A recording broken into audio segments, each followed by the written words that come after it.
तो फिल्म की शुरुआत में हमें एक सुनसान जगह पर 6 दोस्तों के ग्रुप को दिखाया जाता है जो वहाँ एक हॉरर वीडियो शूट करने के लिए आए थे। यहीं पर एक शेरिफ भी अपने पार्टनर को लिए आ जाते हैं जिसका नाम डेविड था, लेकिन इन लोगों को देखकर वो यहाँ से चले गए। अपना काम खत्म होने के बाद एक कपल को छोड़कर ये पूरा ग्रुप वापस चला जाता है और ये कपल एंजॉय करते हुए इस जगह को एक्सप्लोर करने लगते हैं। एक्सप्लोर करते हुए लड़का भागकर पास के एक कैबिन में चला गया जहाँ पर बहुत से पिग्स थे। वो एक स्टिक लेकर पिग्स को तंग करने लगा। पिग्स ने तंग होकर शोर मचा दिया और इतनी ही देर में यहाँ पर एक आदमी आ गया पिग्स की आवाज निकालते हुए। इससे पहले कि ये लोग पीछे मुड़कर उस आदमी पर ध्यान देते, वो आदमी अपने हाथ में पकड़े हुए बहुत बड़े से कटर को घुमाता है और इस लड़के का सर धड़ से अलग कर देता है। वो लड़की जो पास खड़ी थी वो डर से चिल्लाने लगी और अंदर की तरफ भाग गई, जबकि दूसरा आदमी अपना चाकू गोल गोल घुमाते हुए लड़की की तरफ बढ़ता रहा और आखिर फिर उसने लड़के का भी गला काट के उसे मार दिया। मालूम होता है कि ये आदमी जिसने अभी 2 मर्डर किए हैं, ये लेस्टर नामी एक बूढ़े इंसान का बेटा है जो पिग्स का ये स्लॉटर हाउस चलाता था। लेकिन अब उसका काम बिल्कुल बंद हो गया है क्योंकि अब मॉडर्न एज में लोग स्लॉटर हाउस से मीट लेने के बजाय फैक्ट्री से प्रोसेस्ड मीट लेना शुरू कर चुके हैं। लेस्टर ने अपने काम में कोई भी अपग्रेडेशन नहीं की, इसलिए उसका ये स्लॉटर हाउस बिल्कुल बंद हो गया, जबकि उसकी जगह टॉम, जो कि उसका कॉम्पिटिटर है, उसकी मीट फैक्ट्रीज आजकल शहर में अरूज पर थी और वो अब लेस्टर की भी प्रॉपर्टी लेना चाहता था। पता चला है कि टॉम लेस्टर के ही अंडर पहले काम किया करता था, लेकिन फिर उसने अपनी मीट फैक्ट्री लगा ली और मॉडर्न तरीके इंट्रोड्यूस करवाए, जिसकी वजह से आज वो बहुत कामयाब था। लेस्टर का ये बेटा बडी, इसे हमेशा लेस्टर ने अपने स्लॉटर हाउस में पिग्स के साथ रखा था, इसीलिए वो अब नॉर्मल रहा ही नहीं था। वो पिग्स जैसी ही हरकतें करता था, यहाँ तक कि वो बोलता भी पिग्स जैसा ही था। उसने अभी भी जो 2 मर्डर भी किए थे वो भी इसीलिए कर दिए थे क्योंकि वो दोनों उसके पिग्स को परेशान कर रहे थे। अपने पिग्स के आगे उसे किसी चीज की अकल समझ नहीं है। फिर सुबह होने पर दिखाया जाता है कि लेस्टर का कंपेटिटर टॉम लेस्टर के ही एक दोस्त के साथ एक शेरिफ को लेकर उसकी प्रॉपर्टी में आया है ताकि वो लेस्टर को उसकी प्रॉपर्टी बेचने में फोर्स कर सके। लेस्टर का ये दोस्त जो अभी टॉम के साथ आया था, उसी दोस्त ने लेस्टर को स्लॉटर हाउस बनाने का मशवरा दिया था। उसी के मशवरे पर ये स्लॉटर हाउस उसका कामयाब हुआ। दरमियान में उसने लेस्टर को मॉडर्न अपग्रेडेशन करने को भी कहा, लेकिन तब लेस्टर ने उसकी बात नहीं मानी, इसीलिए वो दोस्त अब टॉम के साथ काम करता है। इस टाइम टॉम लेस्टर के लिए ऑफर लेकर आया था कि वो अपनी प्रॉपर्टी सिर्फ $55,000 में बेच दे, साथ ही वो उसके लिए काम करे जिससे लेस्टर को पैसे मिलते रहेंगे और रहने के लिए वो यही रह सकता था। लेकिन लेस्टर ने इस मर्तबा भी इस ऑफर को मना कर दिया। अब शेरिफ ने उसे धमकी दी कि अभी बेचना चाहते हो तो बेच दो, वैसे भी तुमने काफी अरसे से इनकम टैक्स नहीं दिया, वरना अगले महीने वैसे ही तुम्हारी प्रॉपर्टी की ऑक्शन हो जाएगी। लेस्टर शेरिफ की बातों पर भी ध्यान नहीं देता और अंदर चला जाता है। ऐसे शेरिफ उसके भी प्रॉपर्टी पर नोटिस लगा जाता है ऑक्शन का। इन सब के जाने के बाद वो अपने स्लॉटर हाउस के अंदर जाने की कोशिश करता है तो बडी यानी उसका बेटा उसे रोकता है। आज पहली मर्तबा बडी ऐसा कुछ कर रहा था। लेस्टर हैरान हुआ और जल्दी से अंदर गया और अंदर जाते ही उसके होश उड़ गए। बडी ने 2 इंसानों को कत्ल करके फांसी से लटकाया हुआ था। लेस्टर ये देखकर चिल्लाता है और बडी को डांट देता है कि उसने ये सब क्या कर दिया। अपने आप को डांटता देखकर बडी को अपने डैड पे भी गुस्सा आता है, यहाँ तक कि वो अपने डैड को मारने के लिए अपना नाइफ भी उठा लेता है, लेकिन फिर कुछ सोचकर उन्हें नहीं मारता।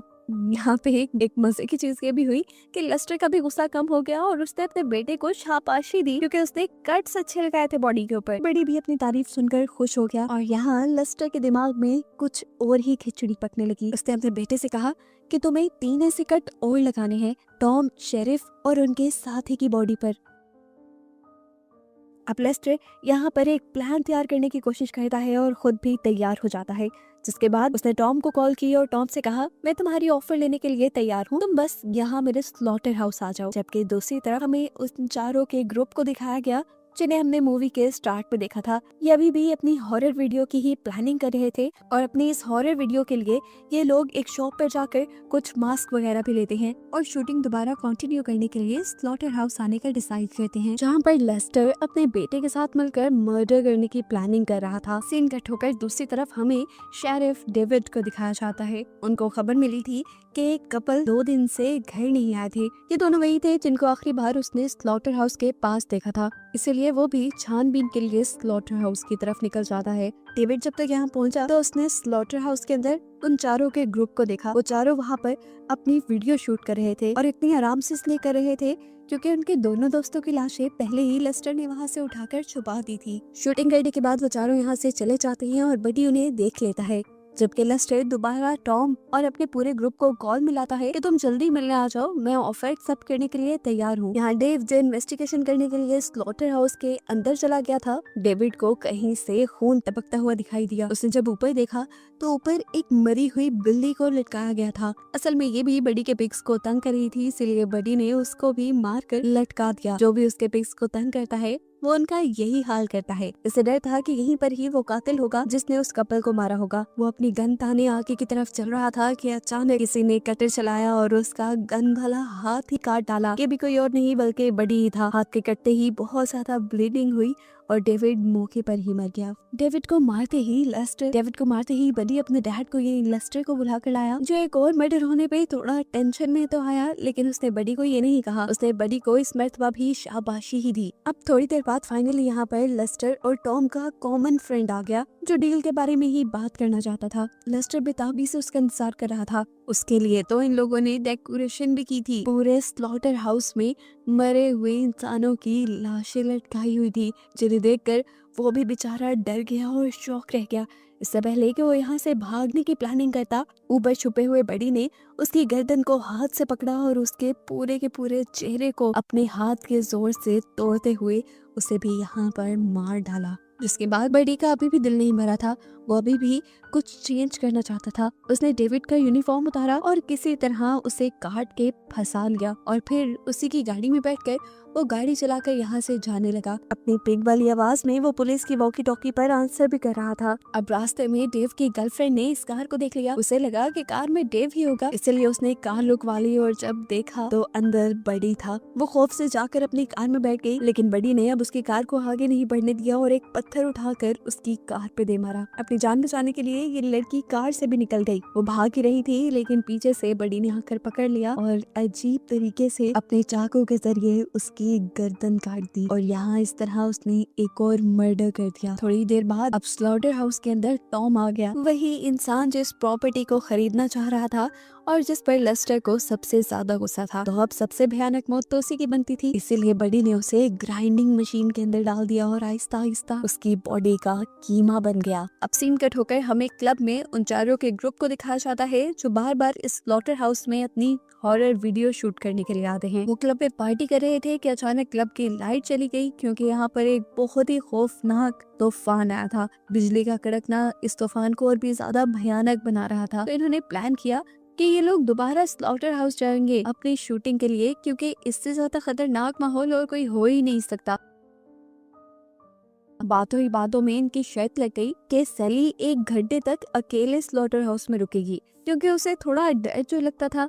तो अब ये सब प्लान करके ये लोग आ गए स्लॉटर हाउस के अंदर। अब जिस टाइम सैली स्लॉटर हाउस के अंदर अकेली खड़ी थी, तो बाकी दोनों लड़कों ने मिलकर उसे और भी ज्यादा डराने का प्लान किया। उन्होंने मास्क पहने और उसे विंडो से डराने के लिए पास आ गए। सैली भी वहाँ का सारा नजारा देखकर बहुत ज्यादा डर गई, क्योंकि वहाँ पर मास्क पहना जो लड़का उसे तंग करने आया था, बड़ी ने पीछे से उसके सर के ऊपर वार करके उसकी बॉडी को 2 हिस्सों में काट दिया। अब तो उसे अपनी जान की फिक्र थी। वो यहाँ से भागी तो बाहर से जाकर उसे लेस्टर ने पकड़ लिया, जबकि बडी ने आगे बढ़कर इनके ग्रुप के दूसरे लड़के को भी मार दिया। लेस्टर ने सैली को भी मार दिया था। अब इन चारों की इकलौती फ्रेंड इन चारों को ढूंढ रही थी, और जब वो स्लॉटर हाउस के अंदर आई तो उसे कुछ समझ नहीं आई, क्योंकि उसके तीनों दोस्तों की लाशें ऊपर छत से लटकाई गई थी। सीन कट होकर हमें शेरिफ के बारे में पता चला, जिसे बहुत से लोगों की गुमने की रिपोर्ट मिल चुकी है। सबसे पहले तो वो कपल जिसे लास्ट टाइम स्लॉटर हाउस के पास देखा गया था, उसके बाद डेविड जो उस कपल के मर्डर की इन्वेस्टिगेशन करने गया था लेकिन अभी तक वापस नहीं लौटा, उसके बाद हैरोल्ड और टॉम।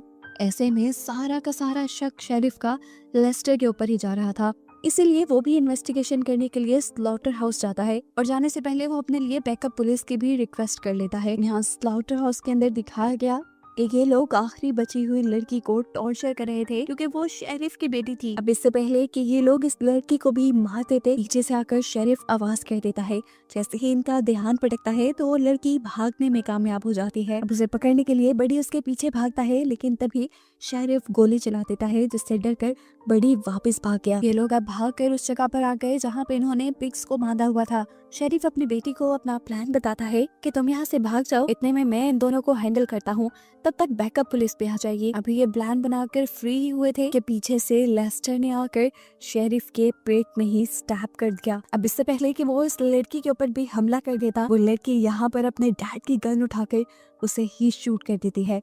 वो देखती है कि शेरिफ यानी उसके डैड अभी भी जिंदा थे। उन्हें बचाने के लिए वो उन्हें हॉस्पिटल ले जा सकती थी। उसने अपने डैड को गोद में उठाया और तेजी से अपनी कार की तरफ बढ़ गई। इससे पहले कि वो कार चलाकर यहाँ से चली जाती, वो लेस्टर दोबारा इनकी गाड़ी के सामने आ जाता है, जिसे वो मरा हुआ समझ रही थी। वो घबराती नहीं और तेजी से कार चलाते हुए लेस्टर को कार से नीचे धक्का देती है और उसके सर के ऊपर से ही अपनी कार चलाकर उसका सर क्रैश करके आगे बढ़ जाती है। इन्हें अब लग रहा था कि ये लोग बच जाएंगे, लेकिन इनका ये वहम था, क्योंकि बड़ी जिसके ऊपर अभी तक इन्होंने ध्यान ही नहीं दिया था, वो इनकी कार के अंदर ही छुपा हुआ था, जो अपने चाकू से इस लड़की को मारकर यहाँ खत्म कर देता है और मूवी भी इसी पॉइंट पर खत्म हो जाती है।